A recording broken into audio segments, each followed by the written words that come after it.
You're in tech. And we're live. Welcome everybody.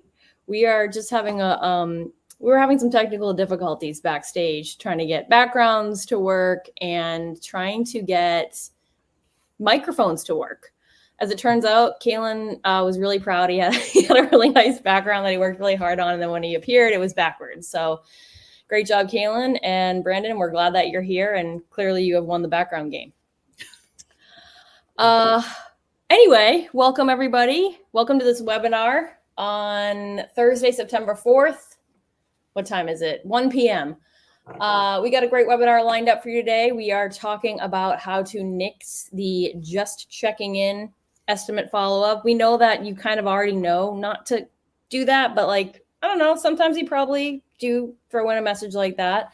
And we know that some of you may also be really good at it already, but we're also going to be talking about how to scale that, how to actually automate that and scale that and have it not be so scary and actually still be taking care of your customers. So what I want to do before we really begin is I'd love to have you guys just chat in. We have a lot of people registered for this webinar today, so it's an exciting topic. I would love to have you on the right-hand side. There should be a chat window. If you type in your name, your company, and the role that you play at your company, that's always helpful for us to just know who we're talking to. And if there's anything in particular that you're looking to get out of this webinar, I would love to hear that too. Maybe you're just here and you want to listen in, but if you have any particular things that you are working on improving, whether for yourself or your team, I would love to hear that too.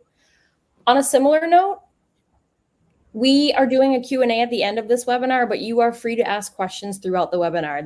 That chat window is there for you to message in. And sometimes we'll answer questions as we talk, and then anything that we don't answer, we will answer at the end with the Q&A. So there will be plenty of time to answer your questions, and also feel free to throw in your own input too. If you don't have a question, but maybe you have a comment or some advice, we really want this to be an open dialogue. Let's see, we've got Jasmine. Welcome, Jasmine.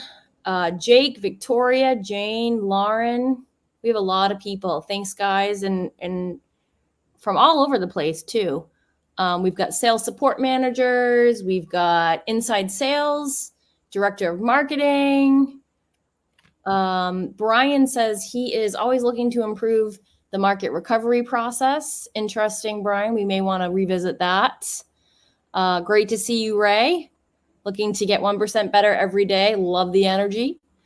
Great. You guys can keep putting in your names and your name, your company, and your role at the company and what you're looking to get out of this webinar. I'm going to move forward and do some introductions here without further ado. So I guess I'll just start with myself. What do I have here for slides? Yeah.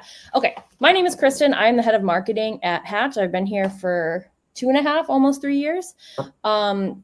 Quick little blurb on Hatch. I know we have people on this webinar that are Hatch customers and some who are not. Same thing for EverPro or Improveit360, same thing for Siro. So if you are not familiar with Hatch, Hatch is a customer contact platform. So there are marketing platforms that allow you to do kind of like mass emails and mass texting. Hatch is really geared for that one-to-one conversation. And we allow you to automate outreach and follow-up that goes out. And then when people respond, you can manage those responses and conversations, and you can also have an AI agent be jumping in and handling some of that busy work or some of that grunt work. So Hatch really allows you to scale those one-to-one conversations across the customer journey. That is it on me. I will go now to Siro. So Kalen, why don't you introduce yourself? Thank you for being here and tell us a little bit about Siro. Thank you, Kristen. So hi, everyone. My name is Kalen, Director of Partnerships over at Siro. So work very closely with Kristen and Brandon on the EverPro side, and then also on the Hatch side. Quick context about me is I was actually one of the first hires here at Siro. So I've been here for quite some time, since the inception of this recording technology. I know that we have some customers in here, and we also have some other folks in here that are probably familiar with the recording technology. So a quick little blurb about Siro is we are the application that's going to record, transcribe every in-person visit that your reps are having in the home to be able to help them improve, catch mistakes, and also be able to easily show managers where they can improve their reps and also save a lot of these lost deals.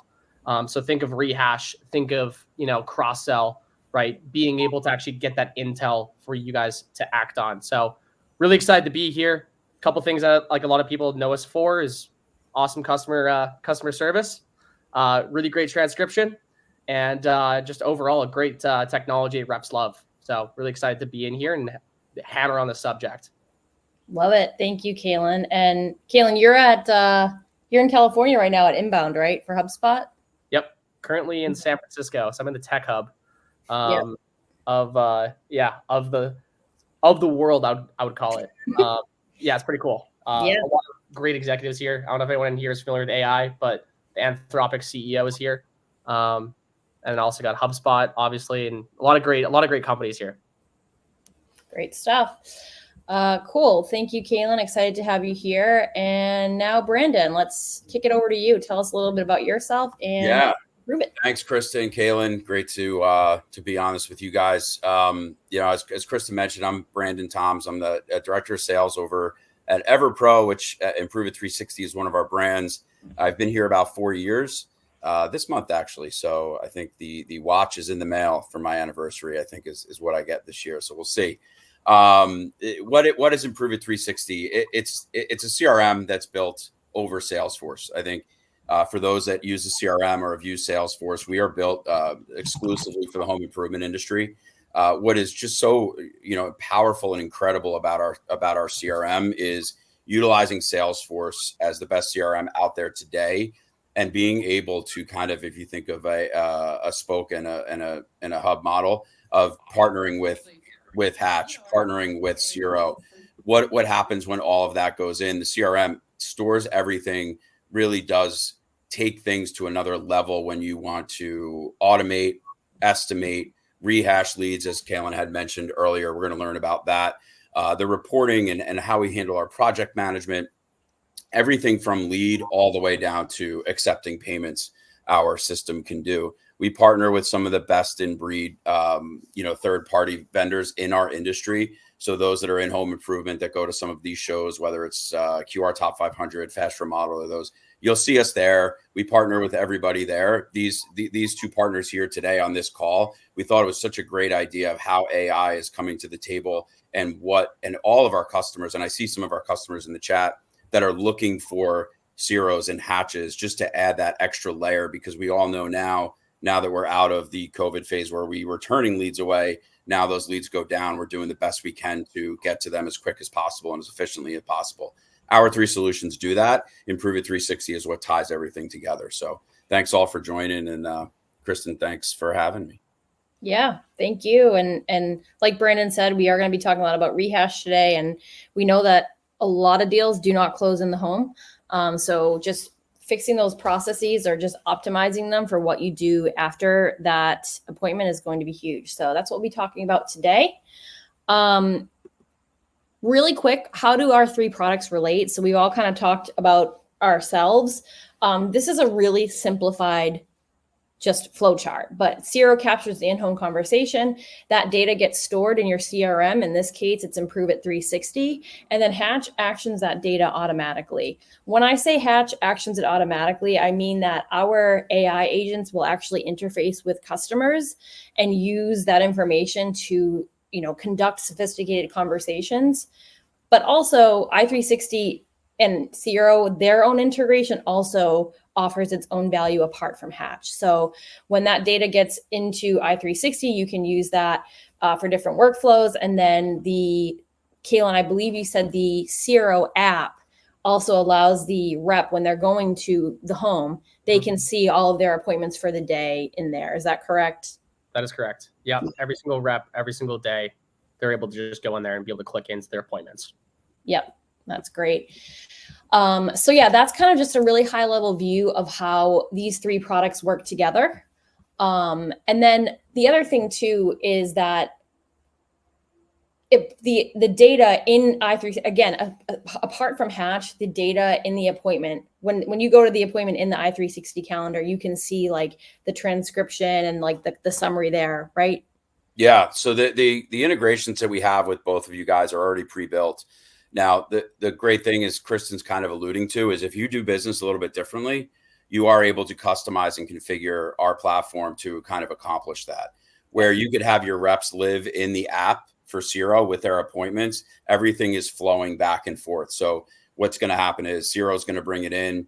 i360 is going to push out the appointments to the Siro app at times, as well as Hatch is going to be able to build out what you need from a template, as Kristen will talk about, that stays within the CRM.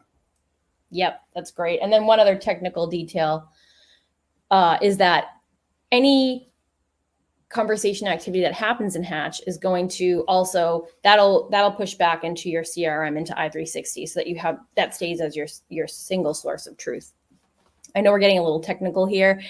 We are going to be talking about estimate follow-up. That's what's happening next. But as you'll see, we are here. We want to provide tips on effective rehash, whatever you call it. Some people call it estimate follow-up. Some people call it rehash. But we also are here to answer questions about the integration and how it works. So we welcome any and all questions about the process, the integrations, and even best practices. All right, great. So what do I have here? Our agenda. So we just broke this into kind of three main areas. The first one is outreach. We know that estimates don't close in the home, and that we know we want to conduct effective conversations, follow-up conversations, but in order to get that conversation happening, you actually have to get the customer to respond. So I'm going to be covering the best practices for getting them to respond and what that outreach looks like. And then Kaylin's going to be talking about the engagement. How do you bring personalized details into the conversation without being too personal? And then Brandon is going to be covering sort of how to handle those objections and get the deal across to the finish line. Like I said, share your questions and comments in the chat. We will answer them either as we go or afterward. I've already mentioned this, but before we begin, why is estimate follow-up important? There are different stats out there. 20 to 30% of deals will close in the home. So that leaves about 70 to 80% that are up for grabs after that in-home estimate. And then statistics are also showing that about 43 to 53% of deals close between days 2 and 30. So again, this is why an actual rehash program is really important to implement, and to make sure you're implementing it right. All right. So how do you get the response? So I'm going to cover a few best practices here. The first is to use the right channels. So if you've heard me on a webinar before, you may have heard this, but I will not be afraid to say it time and time again. Multi-channel marketing, multi-channel communication is what gets you the conversion, right? If you're combining phone, email, and text, and even if you're using social media, those multiple options help to increase conversion. It can be something like 24% higher conversion when you're using multiple channels. But we do know that text gets the response. It's super convenient, it's super quick, it's digestible.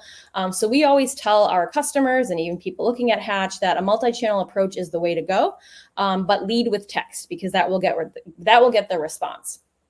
This chart here is just a comparison of phone, email, and text. So yes, we see that like people, the pickup rate for phone, people are not inclined to pick up the phone anymore or stay on the phone. Email is the same way, but that does not mean that those channels are ineffective. We have people that use phone calling and voicemails in their cadences in Hatch, and it's very effective. We are not anti-phone, but what we are saying is that a primarily text-dominated strategy is what closes the deal. Sorry, what gets the response? Kaylin and Brandon, do you guys have any, do you find you get the same sort of feedback from customers on people not picking up the phone, any challenges that you're seeing there? Yeah, I mean, we've heard from our side when we're talking to folks that are looking to come into i360 is the emails, just pieces aren't working, and texting is by far the most asked about add-on, or do we have it, or do we partner with others that do it? And the answer is yes, it needs to be done. I mean, we think about even our reviews that we have within there, being able to send out reviews via text to get that. Everything is done through text. Email is as you point out here. So yeah, we hear that a ton. Yeah, for sure.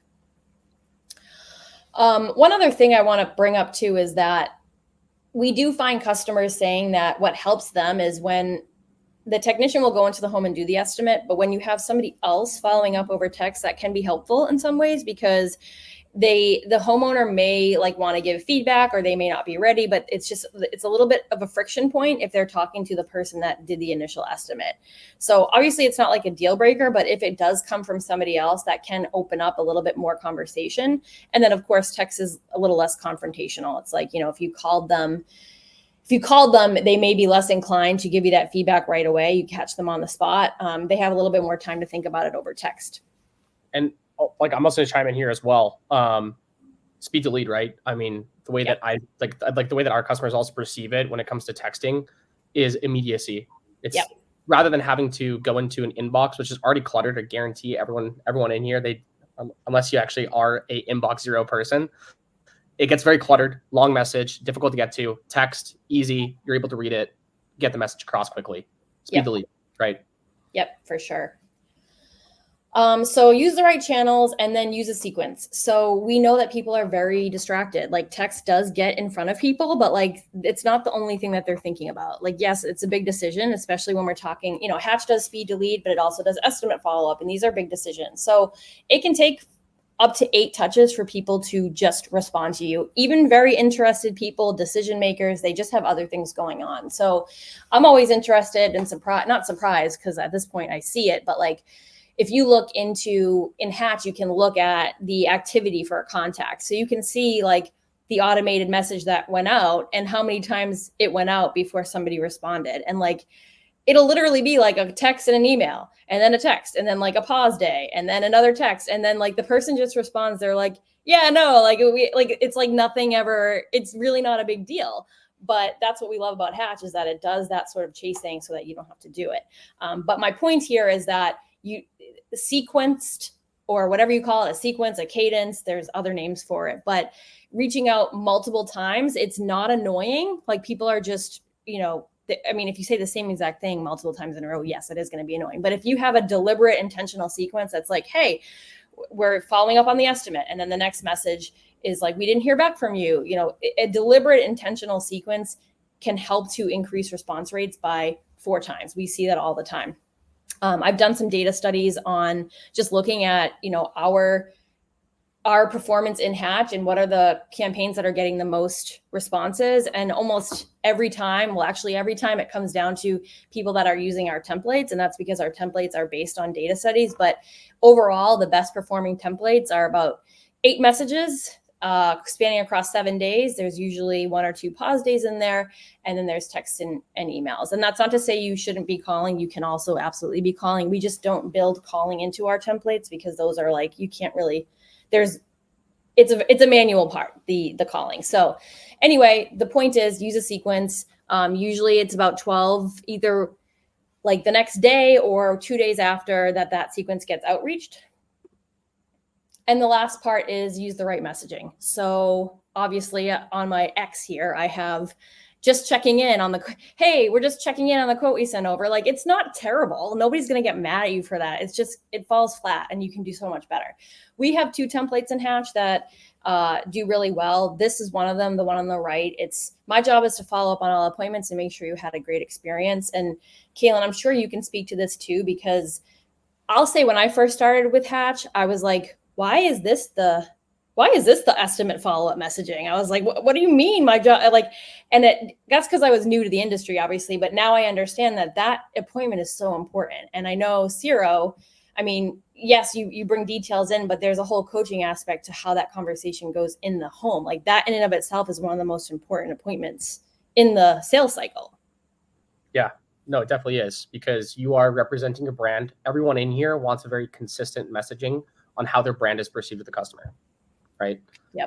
And that doesn't just go in again, we'll be able to touch on more of this, but that doesn't just happen in the face-to-face conversation. This happens in every single touch point you're having with your customer. Yeah. A really good example of this, everyone in here, I'm pretty sure, has, loves Starbucks, or maybe loves Amazon, and also Sephora, right? I'm just rattling off these 3 companies, but you'll notice these 3 companies are actively texting you because they know a lot of information on you, and it's a very consistent thread, and they know how you perceive their brand. So next time you get a text or a push notification from any of those 3 companies, keep that in mind. Yep, for sure. And that's also why Siro has a whole software dedicated to recording the in-home conversation and giving feedback and coaching on it. So yeah, the whole point is when you follow up on an estimate, you're not necessarily following up on the estimate. What the reason why this template works so well is because you're asking them, how was your experience? How was your experience with a technician going into your home? Did they arrive on time? Did it feel like they were pushing the sale on you? You're opening up that discussion. And also in many ways, this messaging approach is inviting objections, which we're going to talk about later, but you want to surface those objections because that's what's going to move people through. Objections are pretty natural. So as long as you surface them, that's going to help you move those deals through. I have a link on this slide and I'll share it. We're going to do a recap blog post, but I have a best practice guide that kind of covers, our templates aren't the only templates that work. They use the best practices. So that best practices guide will be helpful for anybody working on their own messaging cadence. So that's me on how to get the response. Now I'm going to kick it over to you, Kaylin, on how to bring kind of personalization and how to keep them engaged in that conversation. Awesome. Yeah. So the way that I'm actually going to kick this off is kick it off with EverPro. So obviously in i360, this is where you're structuring all your information on all of your customers, right? The next thing that's very logical is how do we act on that? And how do we even get that data on our customer into the CRM? So this is like really where Siro comes in, is like we understand that your reps are going in the home, they're going in there to execute, to get the sale, right? And they're in there focusing on the customer. What's very difficult for them to do, and especially to balance, is making sure that they have the correct information to serve that customer, right? Some of the things that I really want to bring up here is that what this recording technology is really, really, really good at is making your reps bionic, in that people actively listen less than 50% of the time. This is just a proven fact, right? So if we go in there, we're executing. I don't want to be focusing, going in my phone, taking notes on the customer, making sure that I'm logging absolutely everything to push this deal forward. That's exactly where we step in. And some of the key things are being missed, right? A lot of these key things, I know if you're not using recording technology, you're not even going to catch it in a CRM like i360, right? Do they, are they money conscious? Are they looking to move forward with a deal after they pay for tuition for, their daughter, whatever whatever it may be? That's where we come in. We make it very easy to structure that information, put it in the CRM. So that way you guys actually understand what is actually the motive for this customer. And especially when we go to the second bullet point, always circle back on the why. Right? The why is what's going to move these deals forward, especially for a lot of the customers that we serve. And I mean, when I'm saying we, I just mean a lot of the companies in here. A lot of them are going to move forward on the emotional tie. They're going to move forward because they feel heard, right? Again, this is where Siro really comes in, and it makes it easy to capture this information so your reps can go execute, again, without having to go back and forth between all of these systems. We have an example, right here. Like appreciate the follow up. We're still weighing on options. I guarantee you, it's very difficult for your reps to handle these conversations post sale or post no sale, to make sure that they're communicating the right things to the right customer. Yeah. I'll jump into and say that this little example conversation, you can obviously have this manually. What I was pulling to is like examples of like we've been testing out the integration where like our AI agent uses that information. And this is the type of stuff they say. They're like, we know this home means a lot to you and like your twin granddaughters. Like it really it touches on those emotional ties. So whether you're using AI or not, you can learn from what it's doing to understand how to pull these, important details in. Yeah. And I'm just going to call this out because I'm at a flagship CRM event right now. I'm at HubSpot Inbound.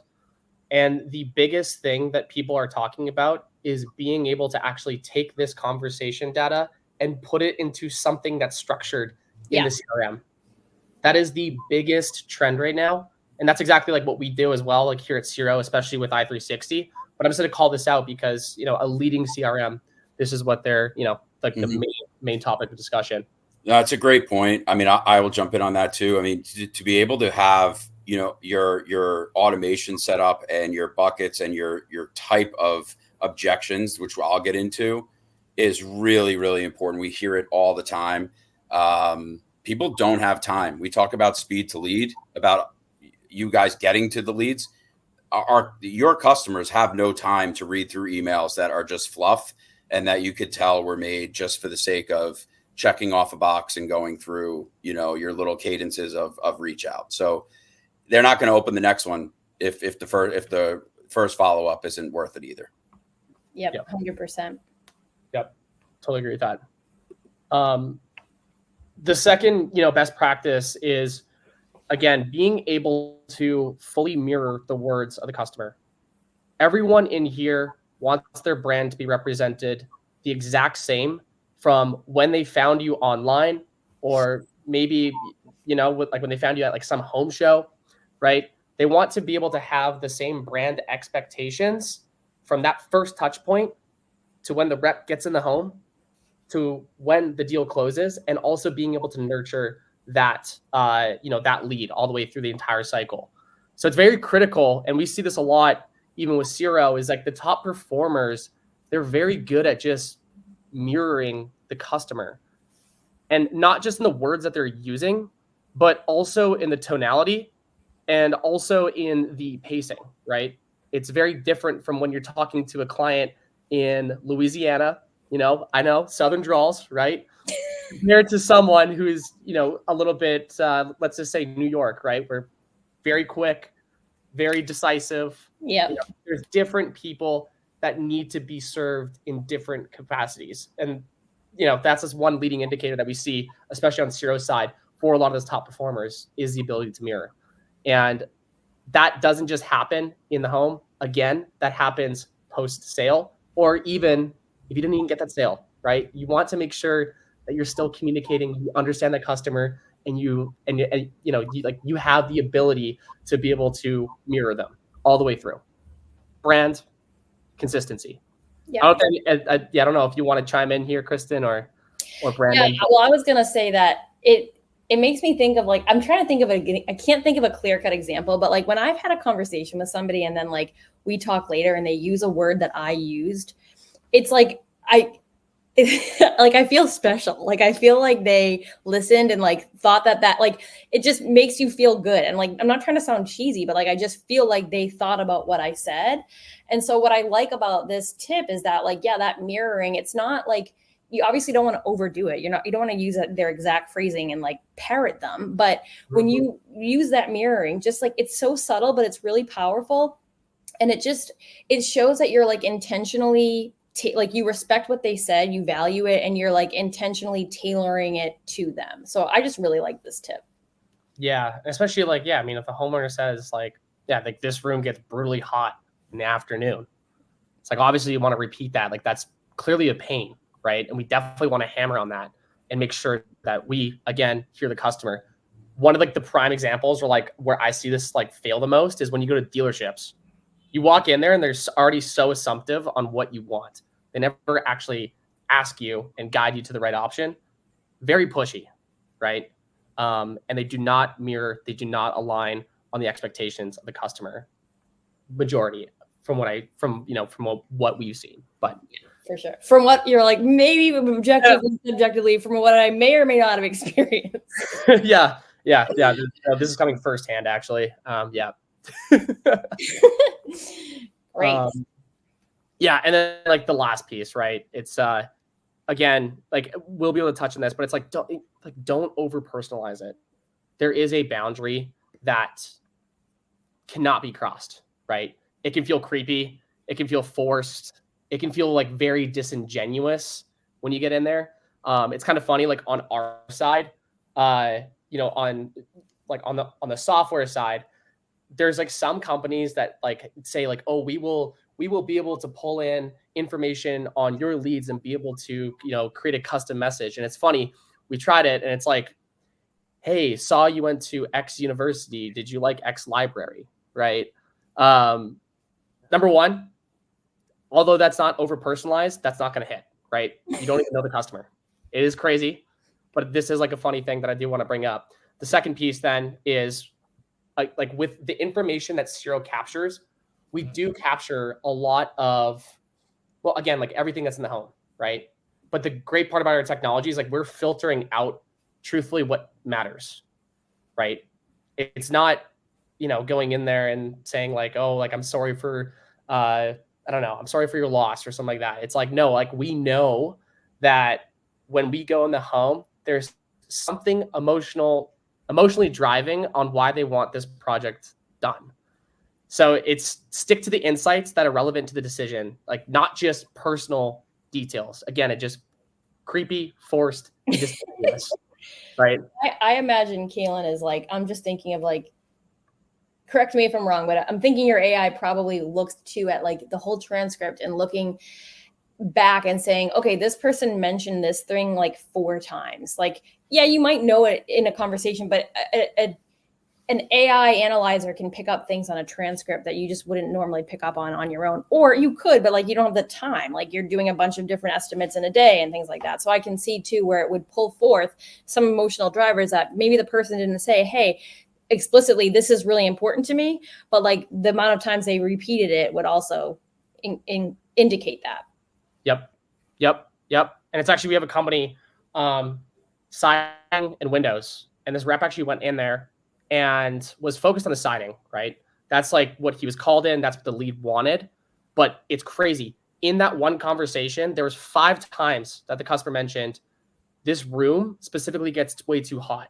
And the rep did not even acknowledge it whatsoever. Thank God he was using Siro, recorded it. We were able to actually tell management saying, even though he's here for a siding job, we know that this customer is a hot lead for our windows, because we know a lot of companies in here, service multiple products.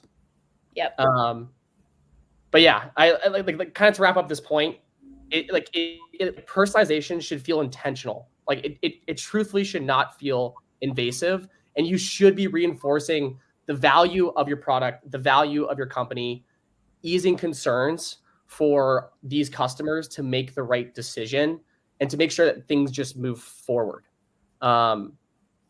Relevance, not recall.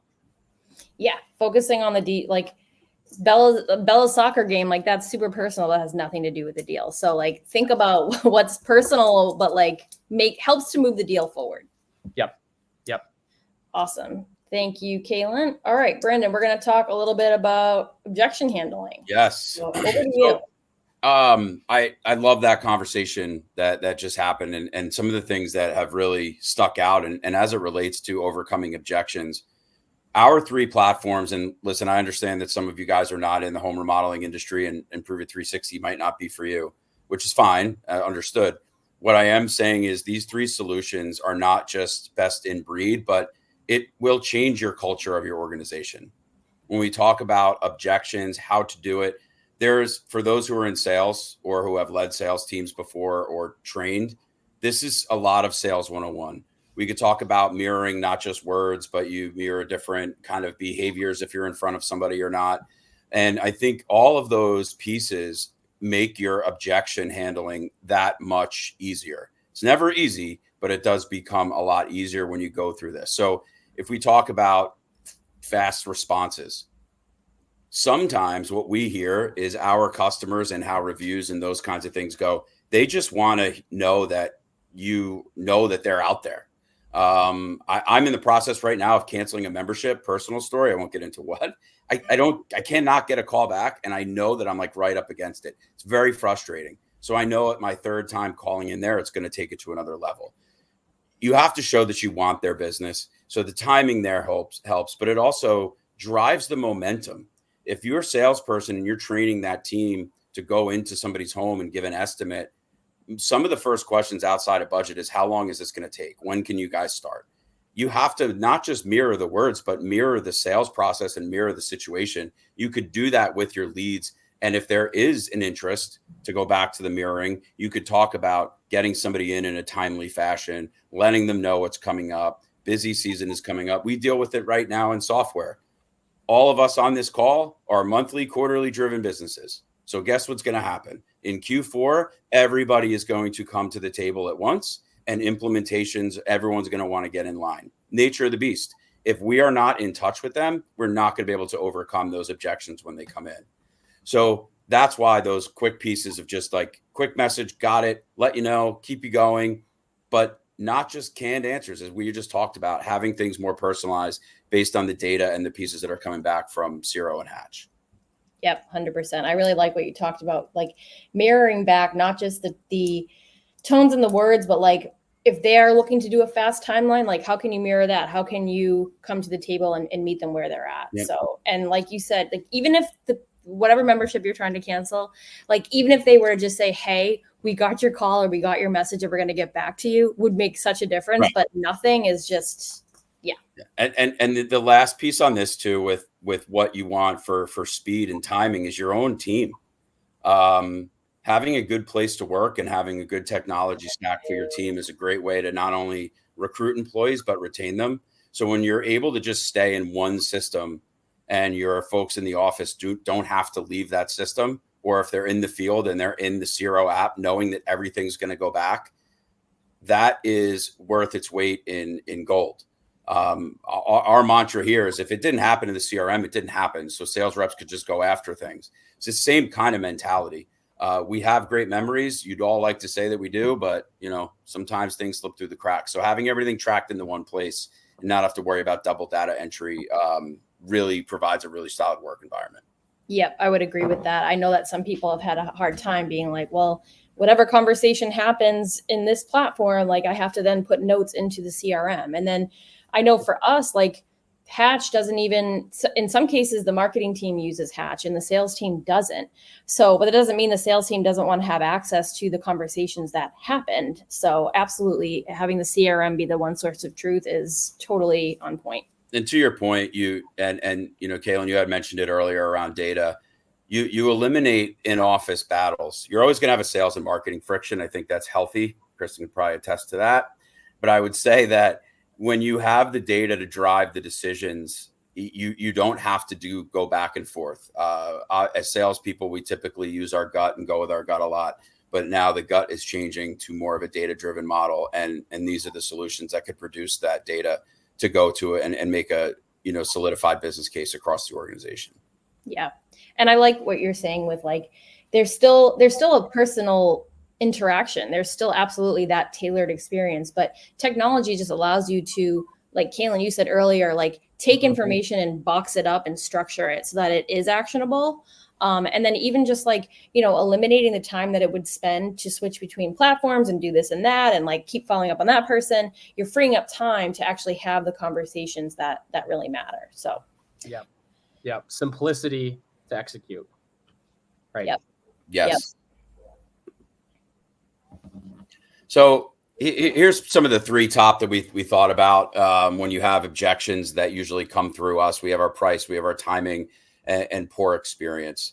I think that when we talk about pricing, typically that's done because there's initial delivery of pricing that may be off because there wasn't enough questions or asking.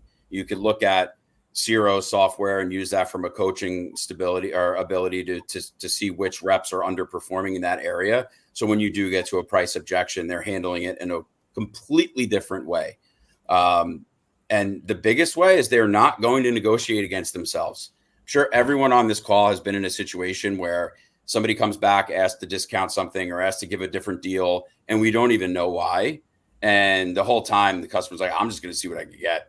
And we typically give them something. So I think understanding where that comes from and then utilizing different templates and different messaging through texting, through Hatch, what you're able to do is if pricing was a problem at the time of the visit and maybe that person said, I might be able to do something after the holidays, you could build something, cadences and things like that go out to that customer to hit that timing, which rolls into the second piece.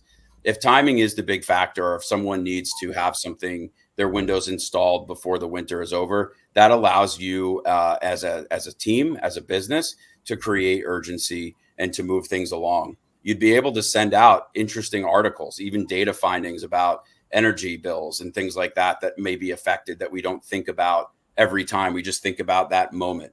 You could have those nurture pieces go out, build that through the CRM to just automate those pieces out there, bundle those things together. You're working smarter and not necessarily harder, because you're allowing all of these things to kind of work in the background while your team is going out to get those.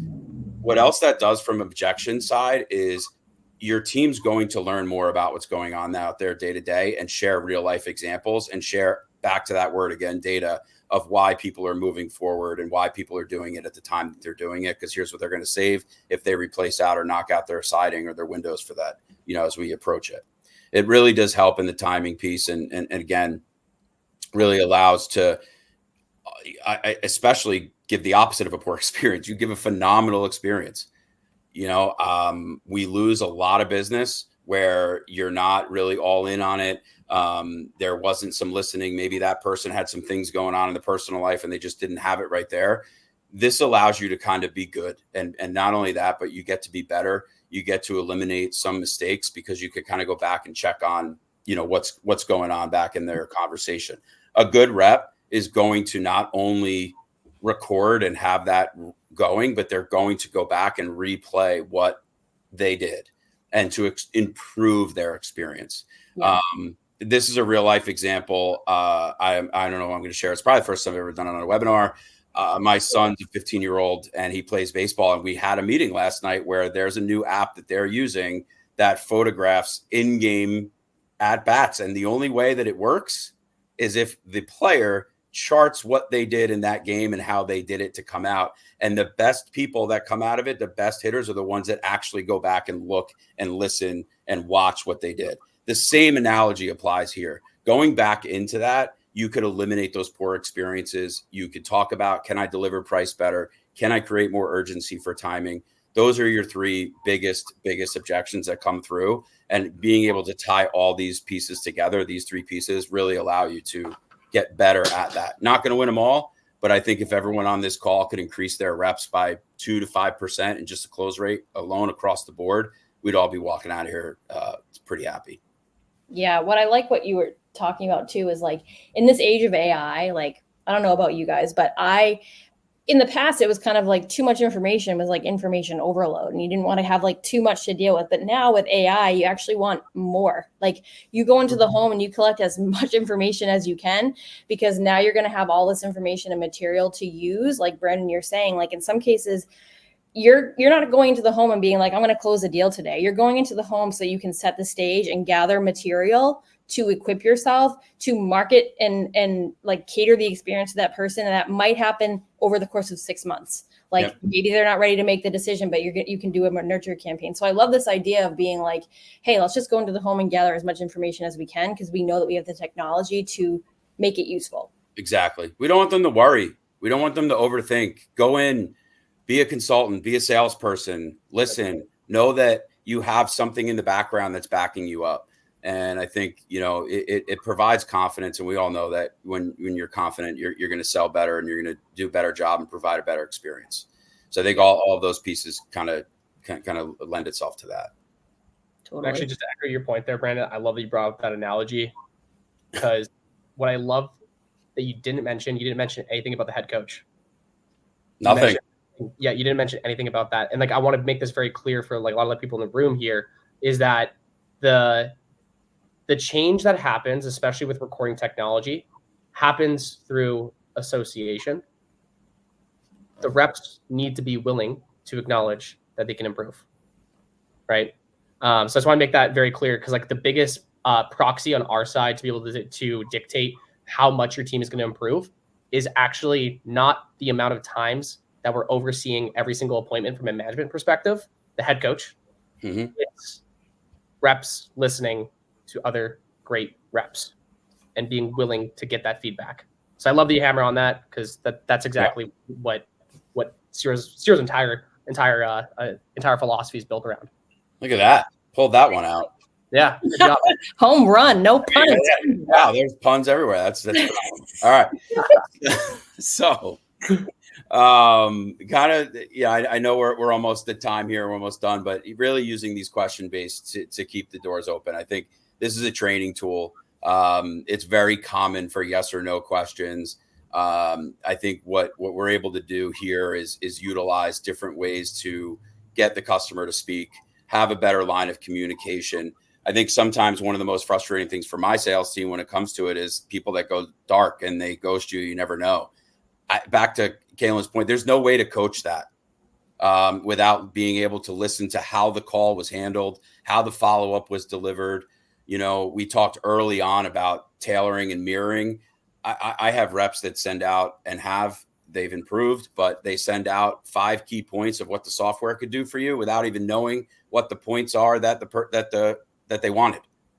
You're not going to win those deals. So I think being able to take care of this and then going back and reporting on this is so important. I don't know that there is a better, I know there isn't. There is not a better reporting or CRM from a reporting perspective than Improveit360 other than Salesforce. But again, we are built over Salesforce. So it is Salesforce missing a couple of native functions. It's a managed package for those that are interested. So you have all of Salesforce's power around reporting, customizations, configurations, bringing in the integrations that are already pre-built or can be built for you. And again, it goes to performance management, whether you do a monthly, a quarterly, a kickoff at the beginning of the year, you could go back and look at data. These are some of the most, I think, new ways to really train and impact a sales team rather than just having somebody sit up there and just spew out scripts of what to say. Doesn't work. We don't see that it's effective. So I think being able to have these questions, allowing them to go, and then again, listening to their calls and then bringing those objections back into other objections only makes the close rate better across the business. 100%. And also with Improveit360, you have the power of Salesforce, but it's catered, it's built for home service and home improvement businesses. So that reporting is like, you're getting feedback constantly from users in the space. So you're able to really cater and tailor the product to the industry, which is great. All right, we're going to do some questions now. I do see some questions in here. Before I do, I always forget to do this. I'm going to launch this poll. You'll see something pop up on your screen. So we will answer some questions in the Q&A, but if you are interested in learning more, like on an individual basis about any one of these 3 platforms, also if you are an existing customer of any of these platforms, but you still want somebody to reach out to you, maybe you have a question about your account, you can also raise your hand here. So if you want to talk to Hatch, Improveit360, or Siro, or all 3, raise your hand, and then we will have somebody reach out to you from one of our companies. Okay, let's head over to, there's 2 tabs in this webinar. There's like a chat and a Q&A tab. So I'm going to just start in the chat because I know that there were some questions in here. Okay. Leanna wants to know how soon after an estimate should you text? Leanna, it kind of depends. What I see a lot of people doing, and Brandon and Kaylin, I will be interested in your answer too. For our customers, a lot of times what they do is they give the rep themselves like 24 hours to do their own follow-up, just so that there's that one-to-one connection. And if the rep doesn't do their follow-up, then the Hatch campaign goes out. So that's usually like, sometimes they do 24 hours, sometimes they do 48 hours, but as a rule of thumb, no more than 48 hours after the appointment. What are your thoughts?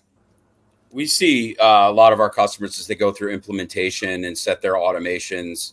It is business by business and it is job by job, obviously. But the 48-hour rule is fairly common.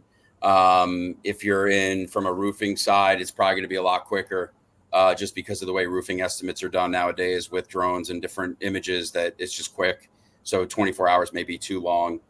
So when you're doing full remodels, obviously they take a little bit longer, but 48 hours is the majority. Yeah. And I think actually to like layer in like a little bit also about like our integration, especially when it comes to Hatch. So just like from Siro's side, we will, for every single closed lost opportunity, i.e. your rep goes in, doesn't win it, we score it out of 5 to help managers prioritize which appointments, which leads should we be focusing on. And you're like, okay, well, how do you score out of 5? Well, we take in the price I was mentioned, the first price quote, the final price quote, the financing, commitment level, main objection, emotional tie. And we use this as a proxy to be able to understand the timing on when we should be getting to this lead, the speed to lead, essentially. So for 4 to 5s, yeah, the great part about it, integration with Hatch, 4 to 5s will be acted on immediately with the context of that. 5 out of 5s, of course. Now, when it comes to like 1 out of 5s, it's like that one might be a little bit more of a slower burn, might not be worth the time and effort. So with that being said, we see it depend on the customer and their willingness to move forward based on the conversation. Yeah. Quick, 24 hours, again, going to Brandon's point, we can see some companies even doing like 48 hours as well. Yep. And then we have a question here from Niv. Are the follow-up uses the information from Siro recording and creating follow-up accordingly? Niv, I think you might be asking, I'm going to answer a little bit broadly here.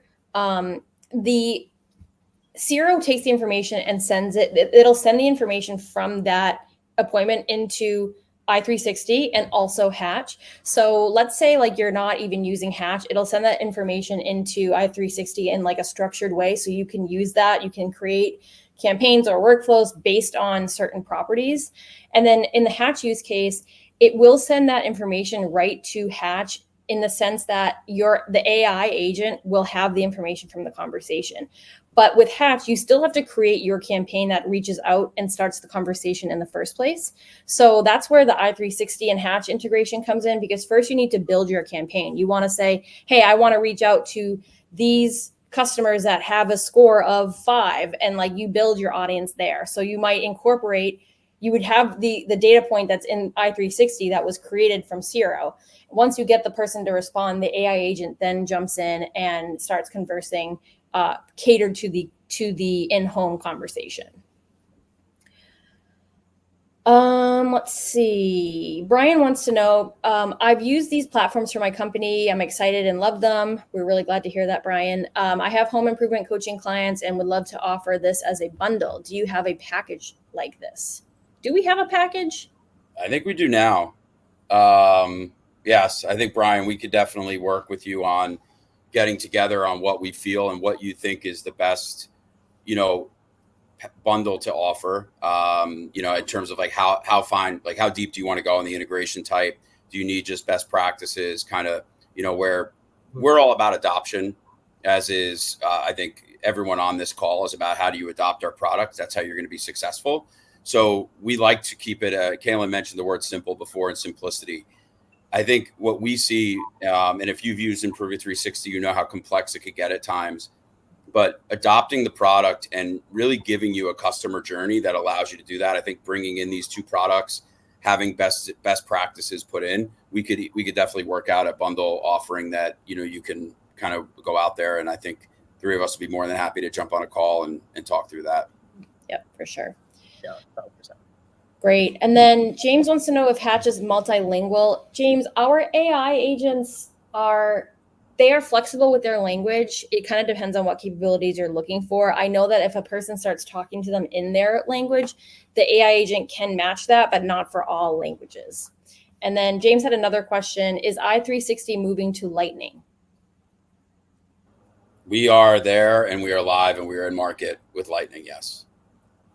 So there you have it, James. April of 23-ish, I think. Oh, yeah. Right. Years are flying. Can't believe it. Okay, and then we have another question here. Oh, Kaylin, you're gonna say something? No, I was just gonna also say this because it's actually a brand new thing that we just did. Was we have we can support over 39 languages now within Siro's application. We can auto detect languages. We can translate back and forth between English. So for any folks in here that are, that aren't a big, like, let's say like Spanish speaking area, we have the full capability to not only just have it in Spanish, but also translate it into English, make it really easy for you guys to report on. That's just want to great. make that call out. Yeah, that's great. Lynn has a question about Siro. Do customers know they're being recorded? It's a great question. Best practice for us is, so here, there's 11 two-party consent states all across the US, okay? In those two-party consent states, you have to just disclose, but it's implicit. So as long as you mention it and the customer doesn't say, whoa, what the heck? And by the way, with all of our recordings, less than 1% of the time, the customer has actually said, no, don't record. So I just want to call it that myth right now. You always go in there and you say, hey, we're going to be covering a lot today. I have this note taker to make sure I'm going to serve you correctly. Is my park job okay? But there you go. Now you can move into the conversation. As long as we actually identify that we have a recorder, a note taker, whatever it may be, we can go into the conversation and record that's fully compliant.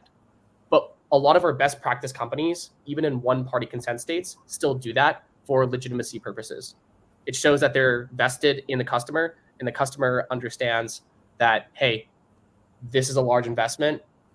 I'm protected because this is now in paper trail. Yep, that makes a lot of sense. And then my question actually is like, do they just like have a microphone on them or something? How does that work? Another great question. So the way that Siro operates, it actually operates out of mobile devices. So that could be an iPad, that could be an iPhone. Most of our customers, I would say, are utilizing iPads. Great part is with Siro, I mean, even if it's an iPad with no cellular service, we have the ability to record and do everything that we do offline. So that way it's not a blocker. We know that there's lowest signal areas. But again, you go in there, it could either be Android or it could be iOS. That's how we're capturing the audio in the home. Okay, that makes sense. Rebecca has a great question. Does Hatch integrate directly with Siro, or does it need a Siro compatible CRM to capture the appointment summary? Ooh, this is solid. So the answer is yes, we do need a compatible CRM. And the reason why we do is because we need to understand which customer this is before we communicate. Great part about, especially from like our perspective and also Hatch's perspective, we have actually a large coverage of CRM integrations.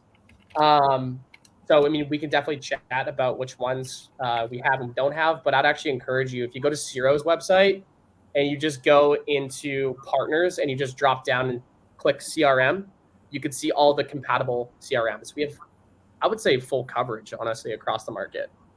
Yeah.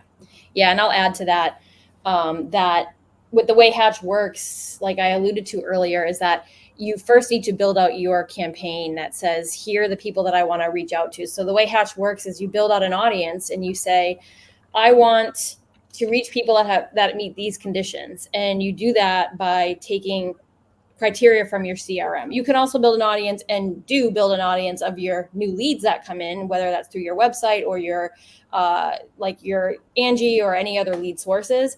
But that's why you need that CRM integration, because it allows you to create that audience. And then when the contact meets that criteria, they automatically enroll into the audience. And then when they enroll into the audience, they automatically enroll into the campaign. Let's see. We have another question in here. There's a few more questions. Kaylin and Brandon, do you guys have like two more? Do any of you have a hard stop? Because we can, if you have a hard stop, you can leave. Mm-hmm. Mm-hmm. You have a hard stop, Brandon? No, I'm good. Okay. Kaylin, do you have a hard stop? No, do not. Okay. We're good. I also like how I was like, if you have a hard stop, then you can leave. That was like really harsh. I didn't mean it like that. I meant like you are free to go if you want. I'd be afraid to leave. So it's not leaving. All right. Tim wants to know, I noticed no scores are given in Siro when recording in a different language. Are there any plans to fix that? So Tim and Alejandra, it's actually a system setting. So if you guys actually reach out to, because I also see Alejandra posted the same question. If you guys reach out to your CSM, we can enable this for you. This is a brand new functionality. So as long as we go in there, we enable it, all the scoring is going to happen regardless of what language it's in. We just need to really turn it on for you guys. So just reach out to your CSM and we'll get that squared away for you guys. Great. Let's see. Leanna has a few questions about trial periods. There's a few questions here. So does Siro integrate with Leap? Okay. So there's two points here. So for the Leap CRM, we do not currently. However, where we do integrate is we have a full, like you're able to record directly in Leap Sales Pro.